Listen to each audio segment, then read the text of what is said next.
wabarakatuh. Kali ini kita akan belajar tentang pengetahuan di sandi Morse, baik itu sejarah maupun cara menghafal sandi Morse dengan baik.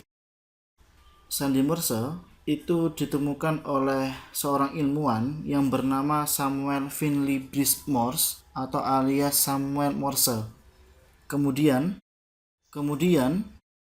dia lahir di Charleston di negara Amerika Serikat pada tanggal 27 April 1791.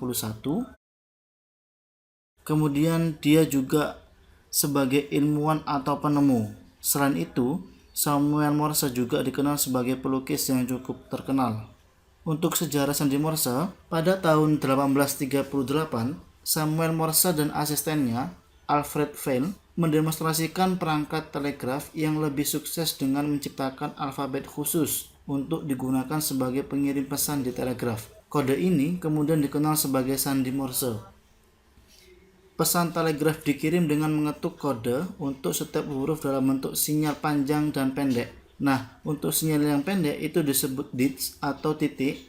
Kemudian untuk sinyal yang panjang itu disebut dash atau tanda hubung. Kode ini diubah menjadi impuls listrik dan dikirim melalui kabel telegraf.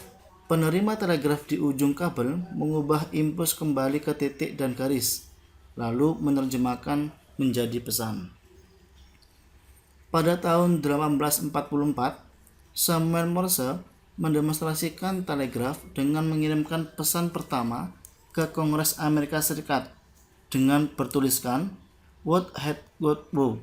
atau apakah yang telah Tuhan tulis.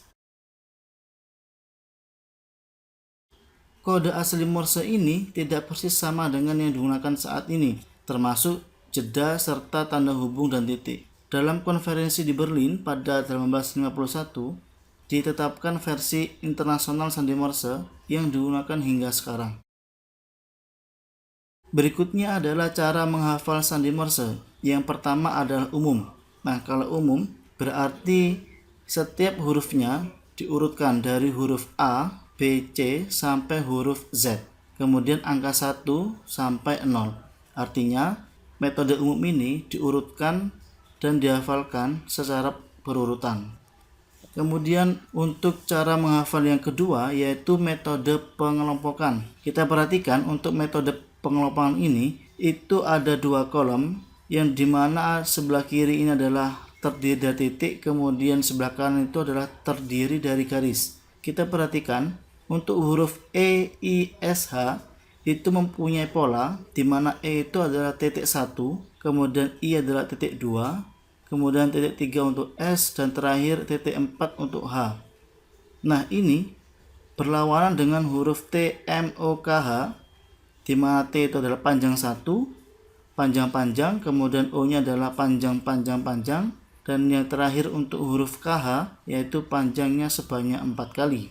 Selanjutnya, untuk huruf A, U, V berlawanan dengan huruf N, D, B, dan seterusnya. Kalau A itu adalah titik panjang, kemudian N itu adalah panjang titik.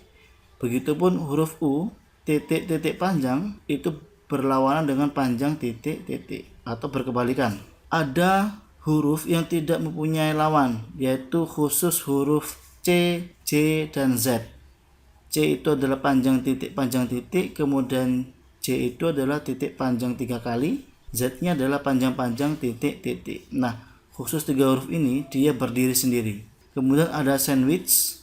Untuk sandwich ini, untuk huruf K itu ada tambahan. Yang benar adalah panjang titik panjang. Jadi saya tambahkan, ini adalah panjang titik panjang. Maka lawannya adalah huruf R, kebalikannya titik panjang titik. Begitupun untuk seterusnya. Kemudian cara menghafal untuk yang metode ketiga yaitu adalah substitusi. Pramuka Indonesia pada umumnya menerapkan metode ini untuk menghafal sandi Morse. Metode ini menggunakan padanan huruf O sebagai kode tanda garis atau strip atau panjang, dan huruf vokal lain selain O yaitu A, I, U, E sebagai kode titik.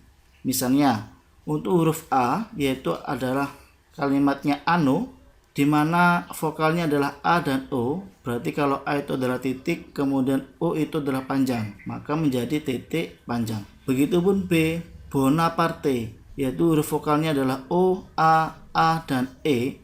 Nah, kalau O itu adalah panjang, kemudian A, E adalah titik. Jadi dapat disimpulkan untuk huruf B itu adalah panjang titik, titik, titik. Nah, biasanya kakak membina mengajarkan cara cepat untuk menghafal sandi Morse. Kalimat Anno Bonaparte sampai Zoroaster ini digunakan menjadi lagu. Jadi Anno Bonaparte, coba-coba, dominan, Ik, Father Johann sampai Zoroaster. Lagu ini ketika sering dilakukan maka akan menjadi hafal. Ini adalah salah satu jenis cara menghafal sandi Morse dengan cepat.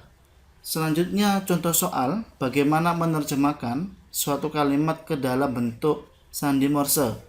Misalnya saya punya Pramuka Indonesia.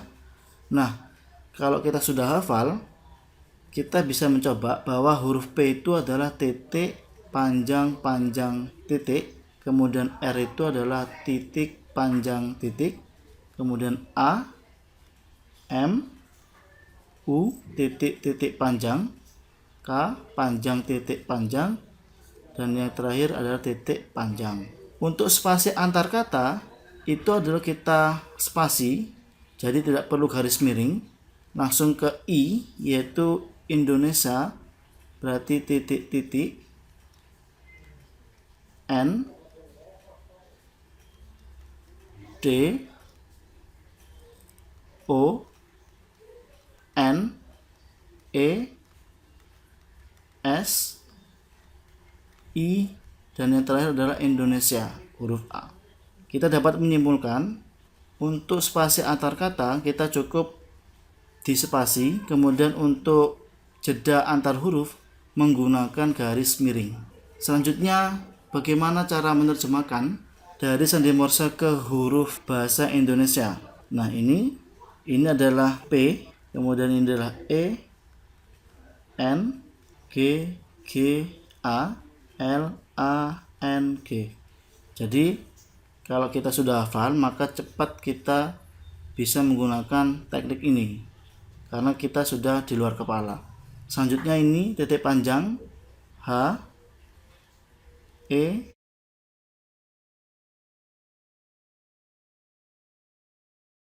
ini adalah K, E, R, E, dan N.